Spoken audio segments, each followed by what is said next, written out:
Hey, what's up, motivators? Taren here. Welcome to today's podcast, where today's podcast guest is Gillian Roberts.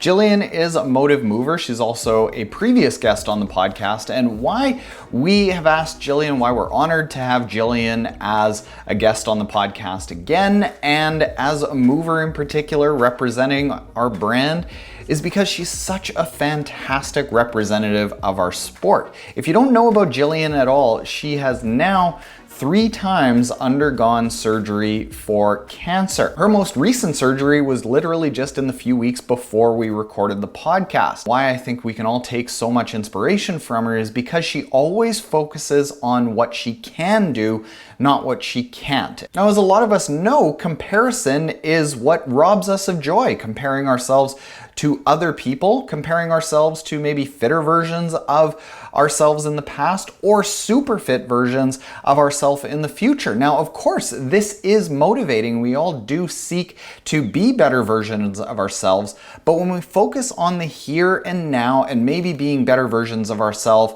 from the person that we were yesterday or last week or the week before, we're always going to be thrilled with our progress. We're going to recognize our progress. We're going to recognize the joy in what we're doing and take joy and happiness in the little successes.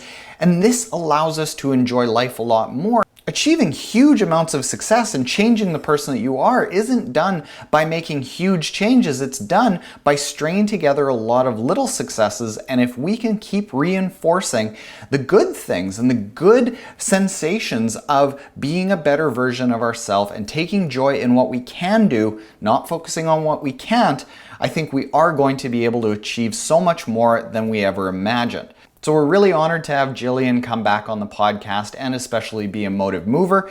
If you are listening to this in a podcast and you want to watch us talk, you can go and check this out on our YouTube channel at the Taren's Motive Method YouTube channel. Or if you are watching this and would rather just listen as a secondary task, you can listen to us on the Taren's Motive Method podcast. Later, everyone, and thanks, Gillian. All right, Gillian Roberts, back for round 2. After round 3 of surgery.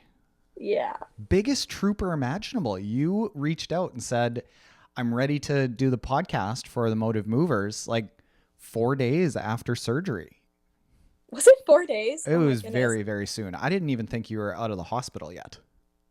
I was out of the hospital. I was home when I reached out to you. So maybe it was like a week and a bit after. I guess I was just getting impatient and getting ready to be excited about stuff and wanting things in my life to be excited about, and figured that if I'm sitting on the couch recovering anyways, this is still something I can do. So now, did you have the same attitude about recovery in your other surgeries, or did you find out during those other surgeries that a good way to stay engaged in life while recovering was to just get back at it? Or like, is this normal for you? Or is it something you had to learn how to do? I definitely think that it comes a little bit with my experience of already having done it a couple times and just knowing what to anticipate. And then I know exactly what I can and can't do in these situations. Definitely the first one, I was far more hesitant to do anything. Even with, say, just getting out and walking or just moving around, or even just like standing up and sitting down, even just simple functional movements in my day-to-day life. The first surgery I was very, very hesitant with because I just didn't know if I could do those things or if I should be doing those things. And then as I tried them more and then learned through experience of now having 3 abdominal surgeries, I know, I know what I can do and when I can do it and what it should feel like and what to expect from myself.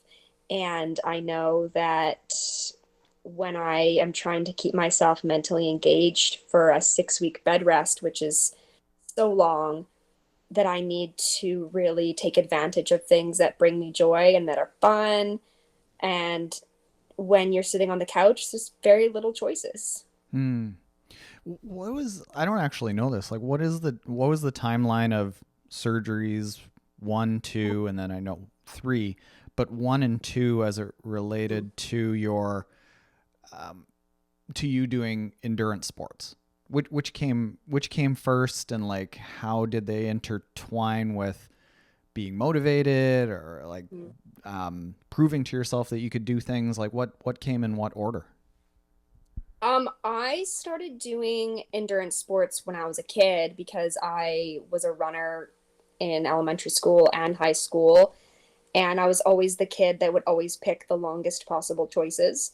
So even as a kid, when everyone else wanted to run the 100 meter, I wanted to run the 3,000 meter. Um, that's just what I liked doing and what I knew I was good at. And then I started getting into triathlon not until I was about 19 or 20 years old. So that came first. Triathlon for me came first before cancer. And then I raced and trained and did a bunch of different half Ironmans and half marathons and all that fun stuff for about 3 to 4 years. And then my first surgery. So my first surgery was 2018.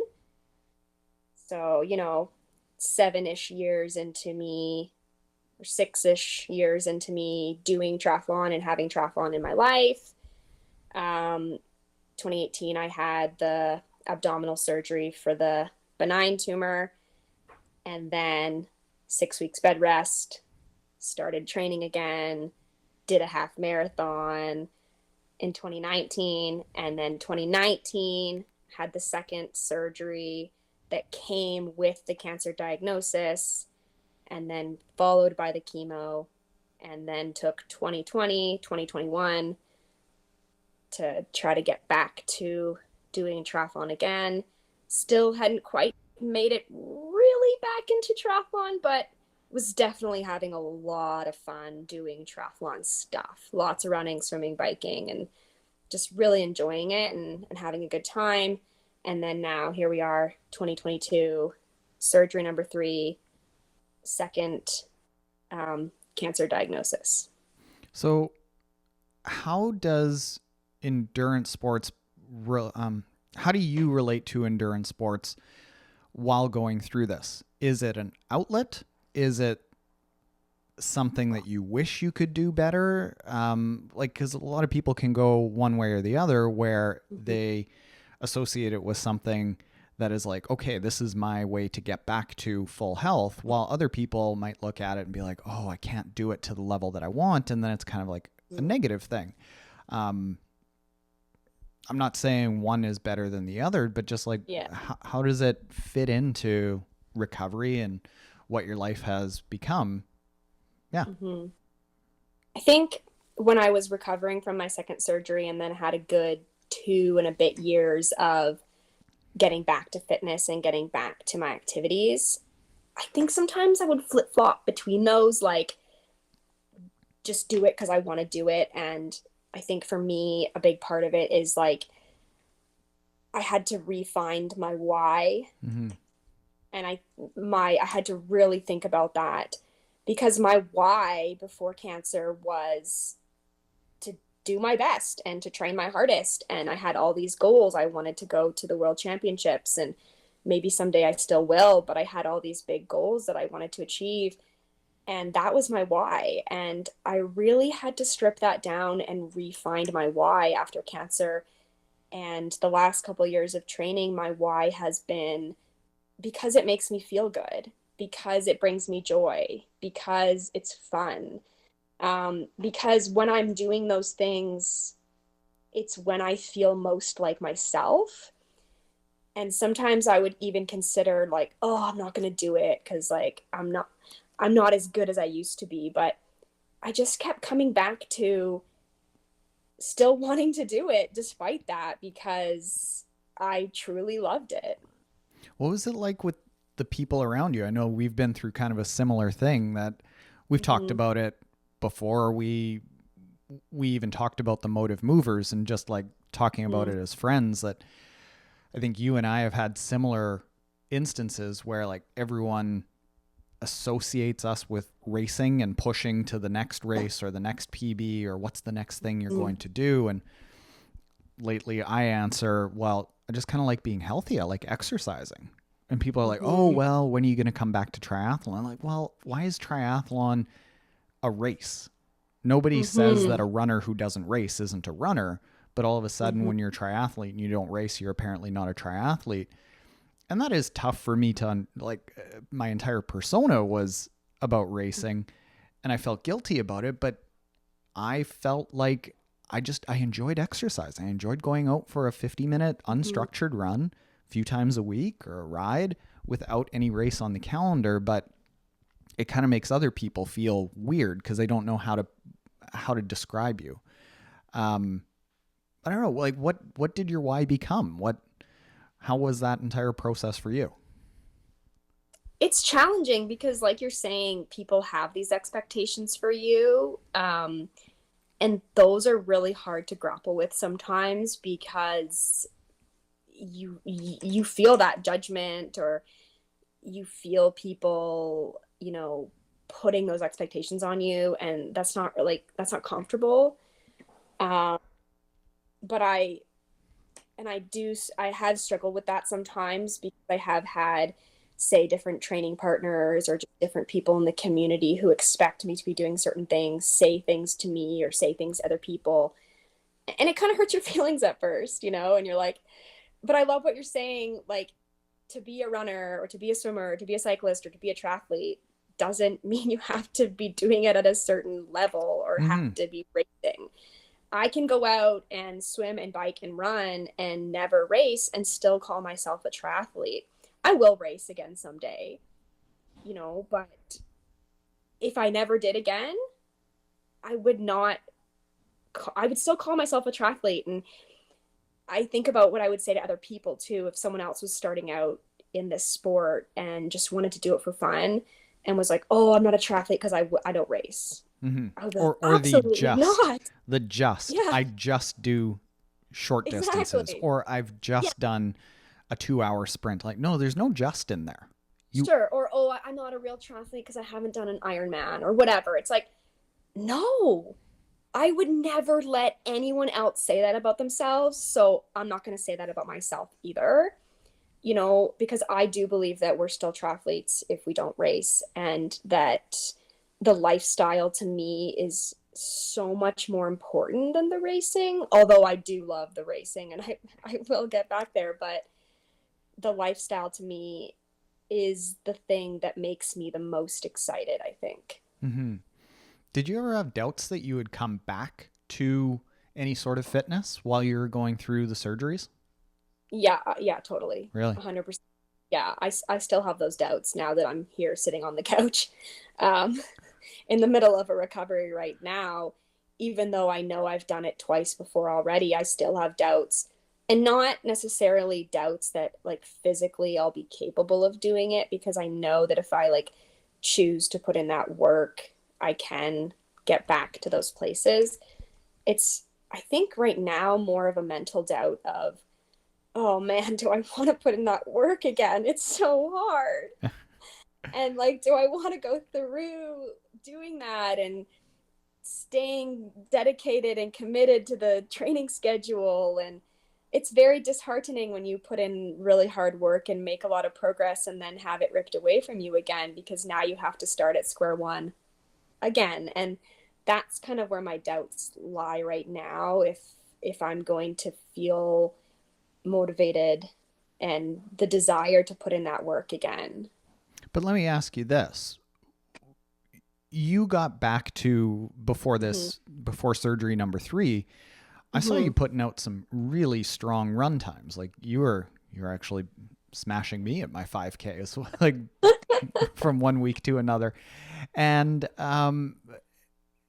like you still got back to it, to a 5K run time that 90% of people would be very envious about. Did you need to really put a lot of pressure on yourself and follow this dedicated run training plan to get to those 5K times to do that? Or were you able to fit it into this new why, this more relaxed why? Oh, I definitely could fit it in. Yeah, 100%. It just takes a lot of time, takes a while. So, I mean, getting back to being able to run that kind of 5K time, definitely, it took a solid couple of years, right? But, it definitely fit into this new why that I've created for myself, where I'm going out and having a great time with my running partners and my friends. And, I think like the best part of my week is my Saturday morning run with my friends, where we just go and we run and we talk and we hang out and then we drink coffee afterwards. And to me, that's like I'm getting my run in and getting a lot of work in without really having to put that pressure on myself. And I'm really enjoying myself and just having like a great time. I look forward to that time of week all week. It's, just makes me so happy to be able to have that part of my week there. And so it's definitely attainable for sure without me like killing myself, right? Do you know, as you're coming back now, or let's say as you're going through this right now, because you're just shortly out of surgery, 3 weeks out of surgery. Yeah. Are you noticing patterns of doubts that are creeping into your head now that you're saying, oh, this happened last surgery and it happened the surgery before? Like lies that we all tell ourselves about why we can't actually achieve something. Do you ever notice similarities between all of the recovery processes that are holding you back or might be holding other people back? Like lies that we tell ourselves. I'm not sure. I think that the lies that I tell myself probably happen despite being in recovery or not. We all have the things that we doubt ourselves on and the lies we tell ourselves and the fears that we have. And I think that for me, those things exist regardless of if I'm running really well or sitting on the couch in recovery. Yeah. And I don't mean to say this as like, well, you're lying to yourself here, Gillian. Yeah, like, no, yeah, I believe that you had surgery and I know that it's a very traumatic thing, but I know that it's so easy for people to get into a self-preservation mode and say, well, you know what, it's just, it's easy for us to not aspire to do really incredible things physically because those things are really hard.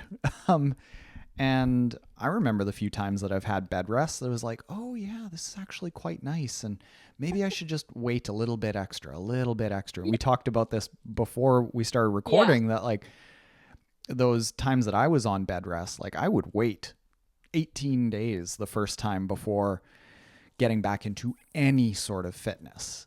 And really I could have started doing something and walking around on day 3 or 4. But I told myself, no, that was a major surgery. You can't go do that. And it really hampered my ability to come back from that surgery. So then the next time, surgery number 2, I made sure to walk like you're doing right now. So yeah, I'm just wondering if there are those patterns that come in that you find yourself consciously wanting to get over.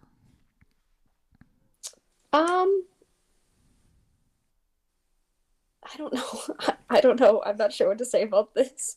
Terrible question, Taren. You can sorry. say that. I'm like, I am not really connecting with this question for some reason. Okay, maybe I'm not explaining it well. Okay. We'll move on. like lies that we tell ourselves that limit our ability to do the things that we can do, but we're holding ourselves back with the lies we tell ourselves. Yeah. Okay. Kim is going to have to cut out my first 2 attempts at it.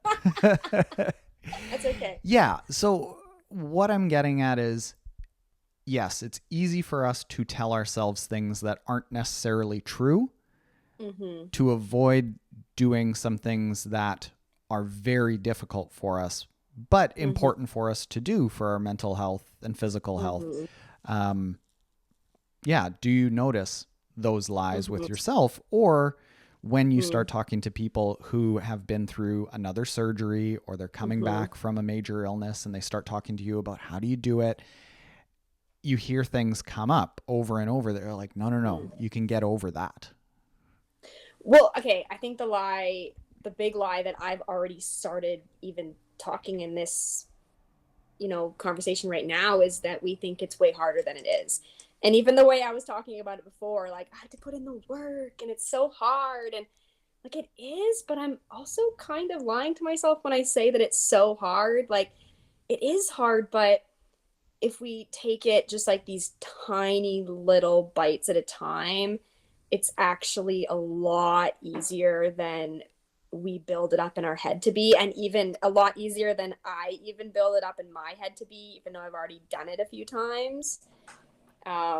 That we have this idea that it's like so, so, so hard. So then because it's so, so, so hard, some people probably don't even start Mm. because they think that like that first rung of the ladder is like so far away. So why would I even try?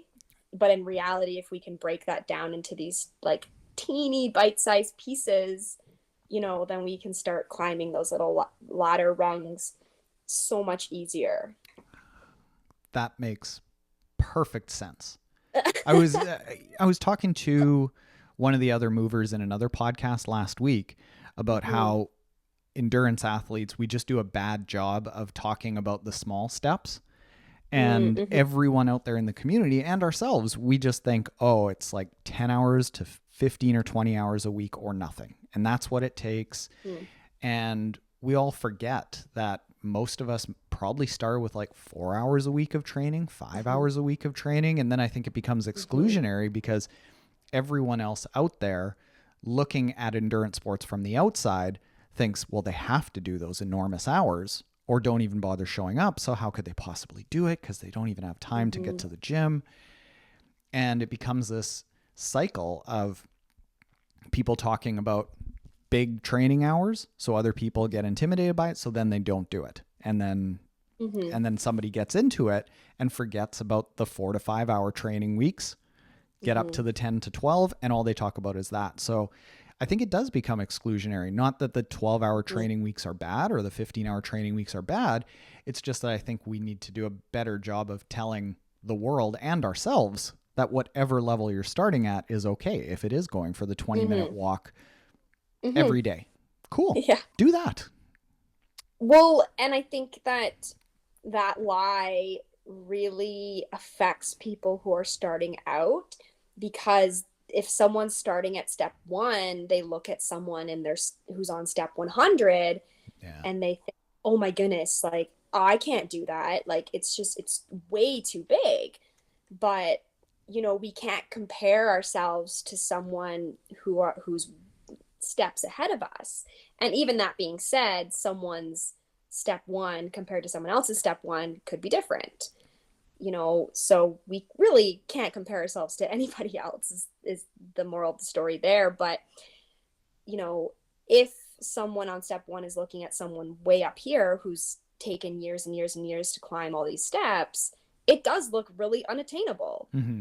And it does look really intimidating. And then we think, well, I can't do that. That person can do that, but I can't.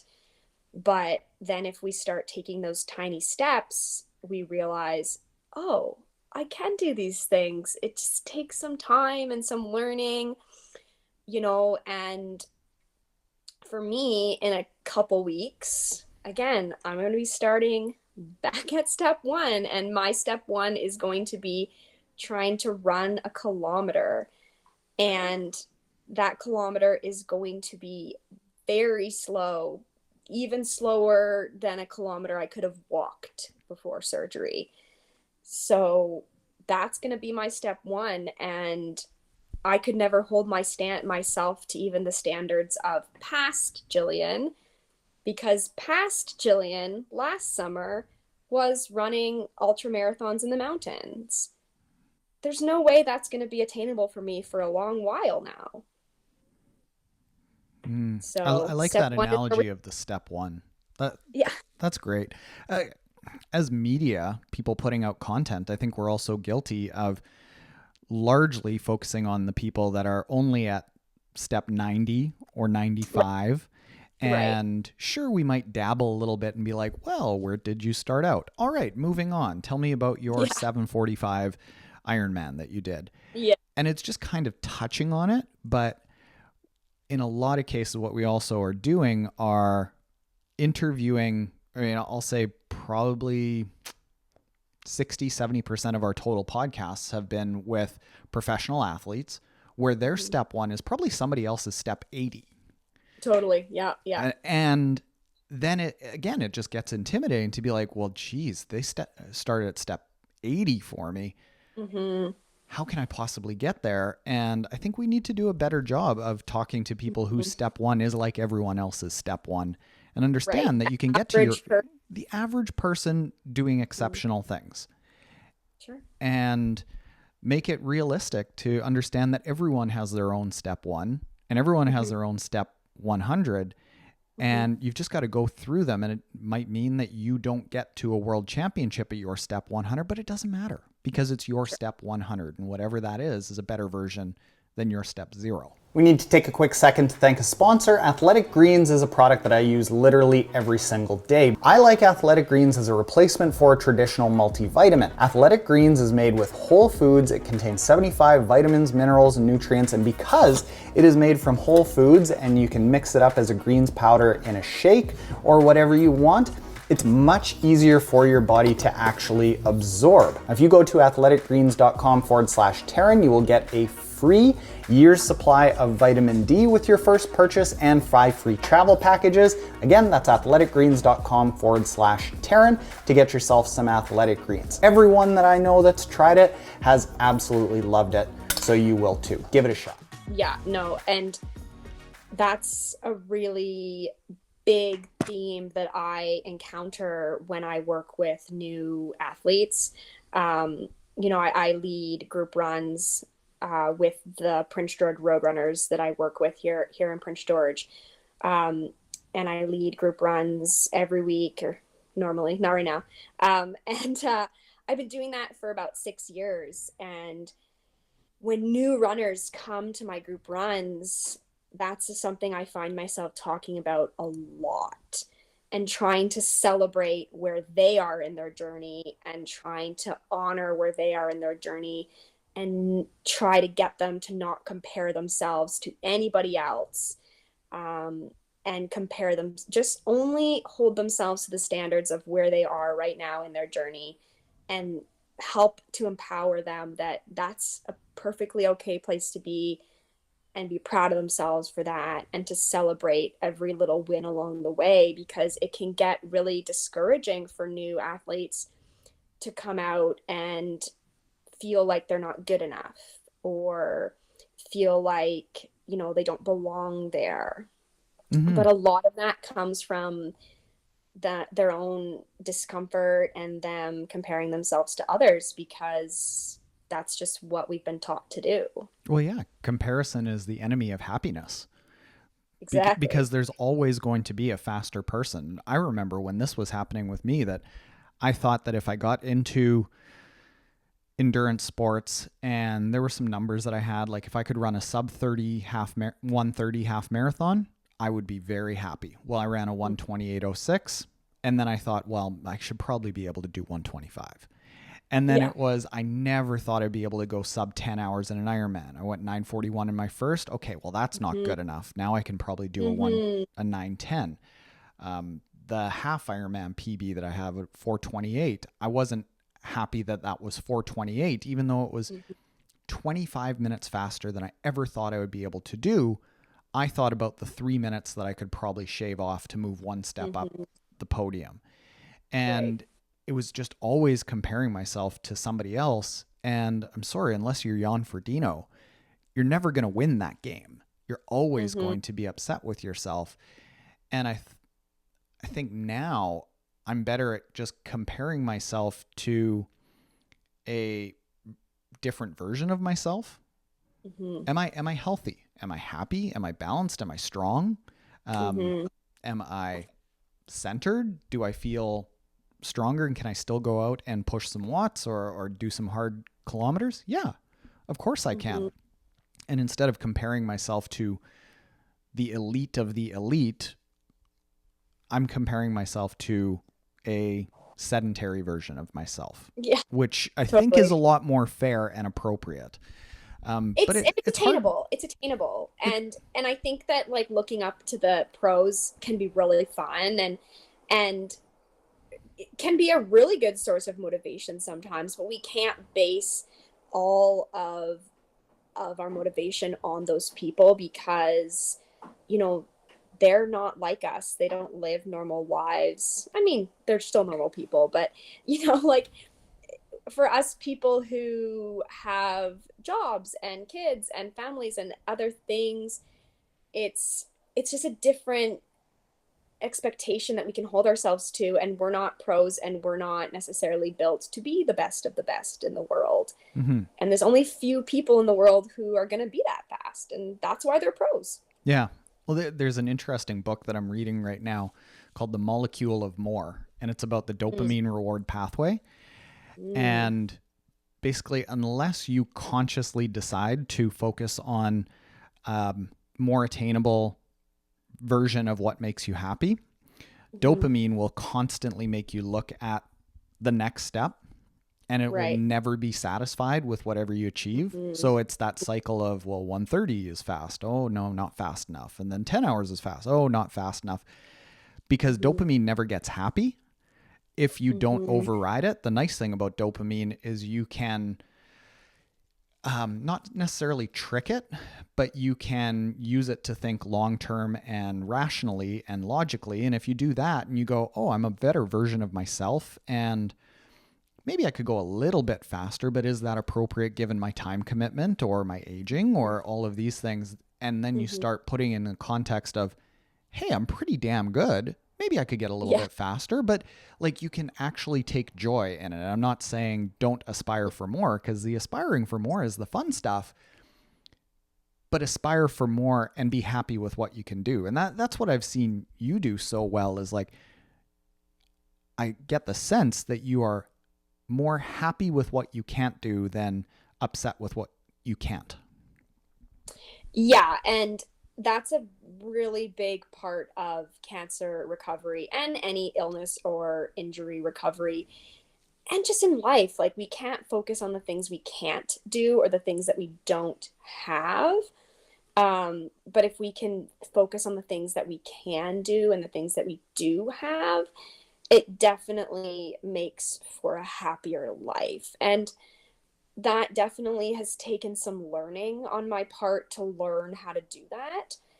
Generally, I'm a pretty happy person to begin with, though. It's kind of just like who I am. I don't really like being down in the dumps.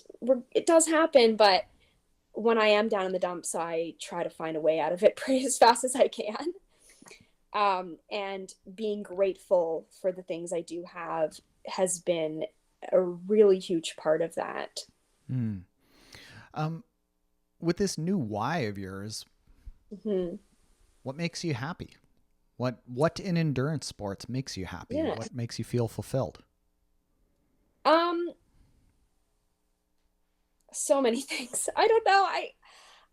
I love pushing my body. I love moving my body. So any opportunity to do so, I'm going to be having the time of my life. Whether that being just going for a chill, easy ride with my friends and just laughing and talking and having fun, whether that being having an opportunity to race and push myself to the limit, although is painful, is fun in a sick way that us triathletes love, right? Um, and just seeing progress makes me really happy, even if it's just tiny little bits of progress. Like I was telling you today, I walked for 20 minutes, and that seems like not much, but for me right now, 3 weeks post surgery, it's huge. And it's progress because it's the farthest I've gone in these past 3 weeks.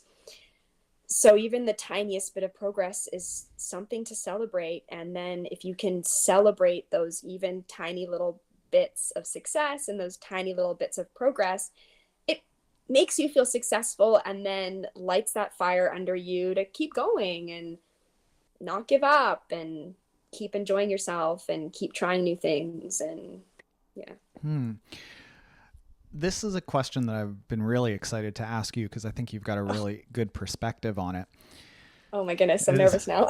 no, this will be a good one.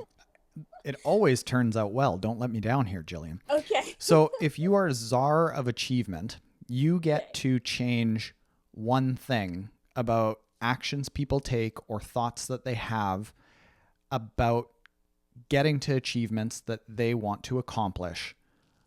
What do you change? Oh my goodness. So many choices. And it doesn't, I'll buy you some time as you think about it by saying it doesn't necessarily have to be about how they are getting to that achievement and be able to reach more goals. Could even be about their association with their goals, how they feel about their Mhm. goals, what they plan to do with their goals, or how they even set their goals. I think there's a lot of things that you could say about this where some might say, well, maybe you shouldn't even have achievements. Maybe your achievements should be a list of things as opposed to one thing. Mhm. And I think the as I'm learning about the reward system of the dopamine pathway, it is so geared for achievement, but once you achieve a lot of these things, it's less fulfilling. So I think there's a lot to unpack just with the word of achievement. And given your Mhm. background, I'm really intrigued with what comes to mind that you say about this. I think the one thing I would change is definitely a mindset thing that I would try to change in people. And it would be that we focus a lot less on the destination and make it so much more about the process.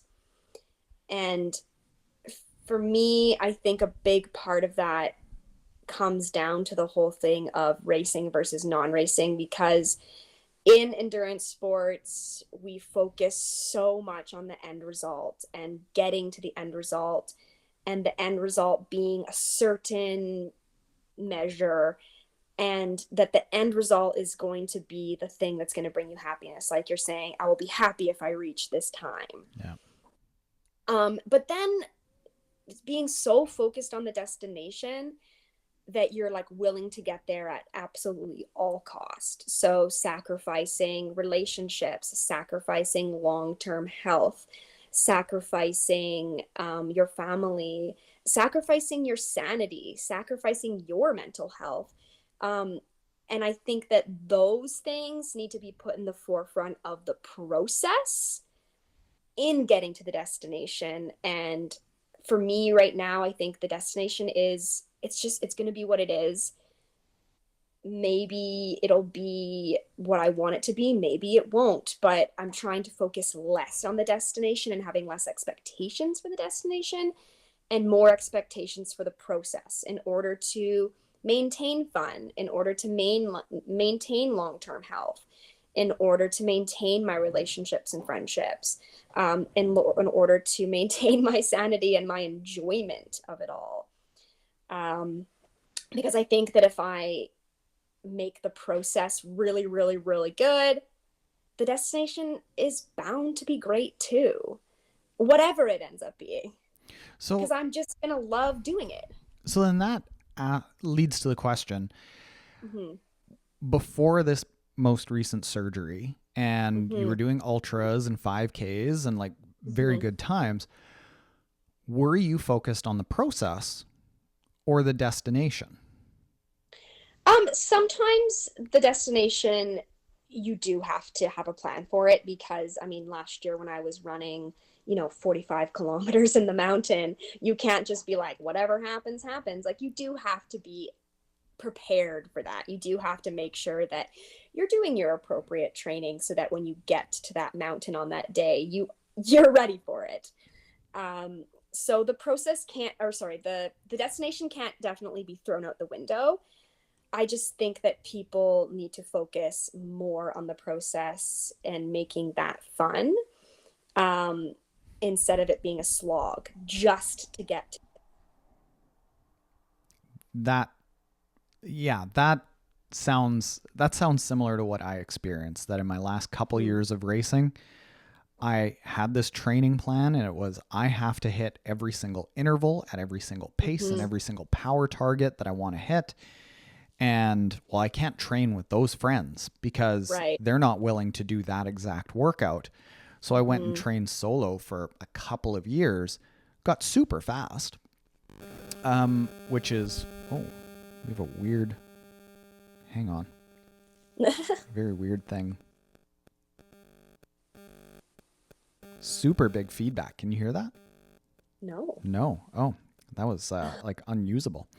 Where was I?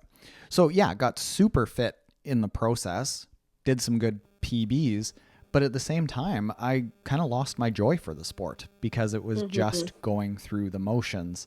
And what I could have done is do some of those workouts with groups, some of them on my own, do maybe the absolute key ones in the last couple of months before a race on my own, or like just made it more of a community and less Mhm. about I need to make this workout green and training peaks.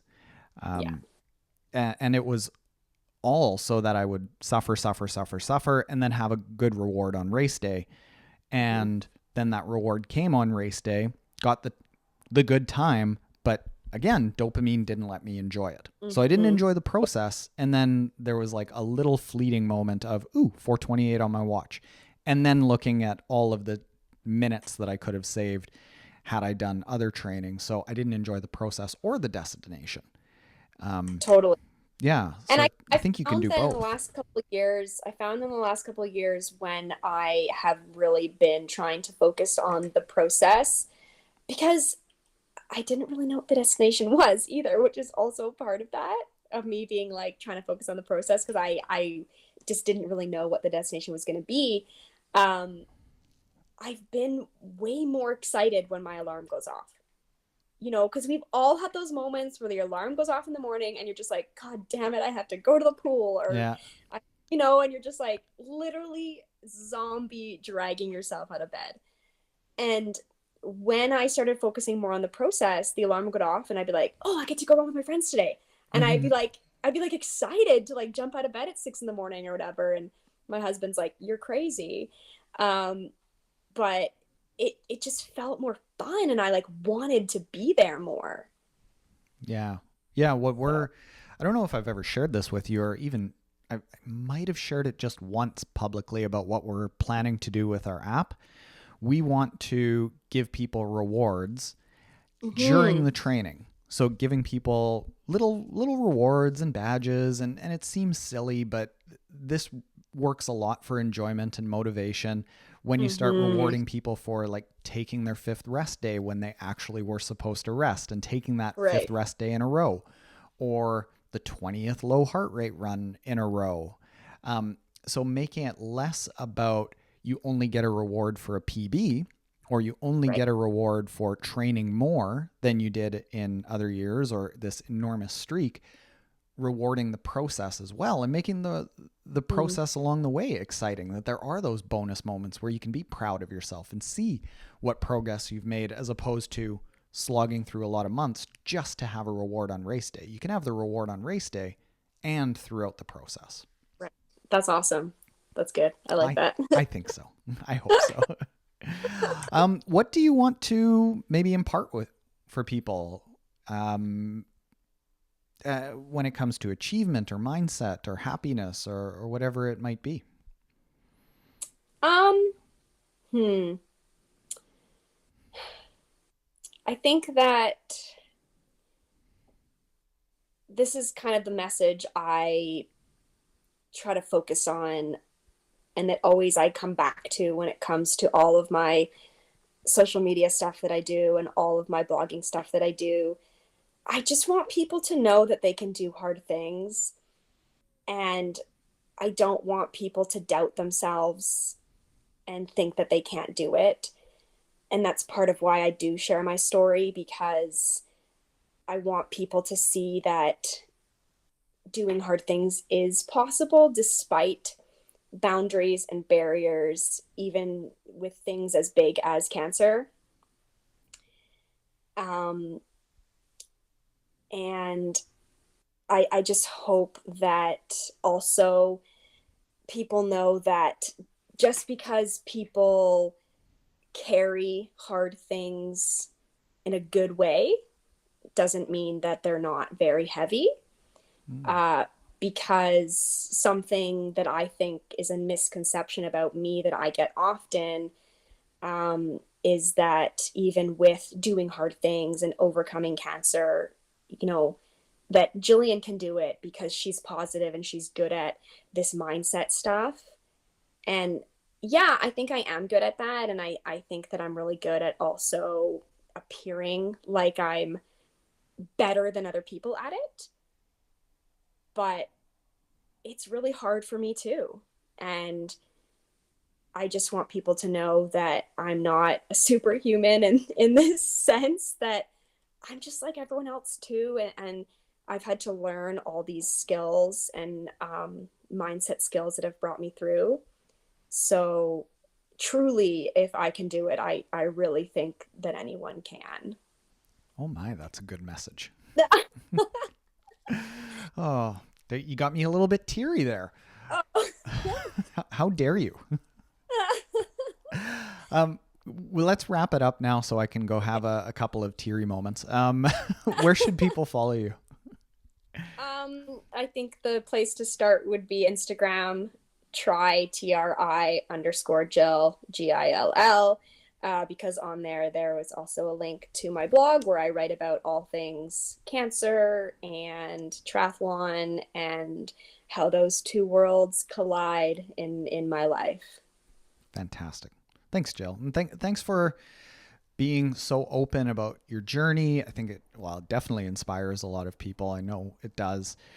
When we announced who the Motive Movers were yesterday, and we started getting a lot of people tagging you saying like you couldn't have picked a better person. So you're inspiring a lot of people out there. People are like just my friends, so don't read too much into that. Well, my friends say that I'm an asshole, so I guess you are a good person then. Oh, thank you.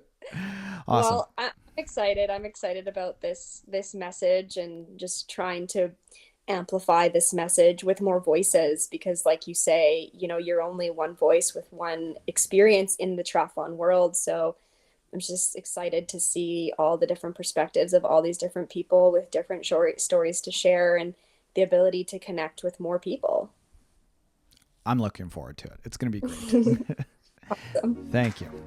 Thank you for watching, Motivators. If you're looking for a training plan that incorporates these methods that is as good as a one-on-one coach but as inexpensive as doing it yourself, check out our Motive training app that covers triathlons, running races, duathlons, swim runs, and cycling events. There's a link in the description below where you can check out your customized training plan for free. Also, if you'd rather listen to these tips, we also publish these videos in podcast format on the Taren's Motive Method podcast, so you can check that out. And if you don't want to do either of those things, but you found this video helpful, hit us up with a virtual high five by smashing the like button below. Later, Motivators.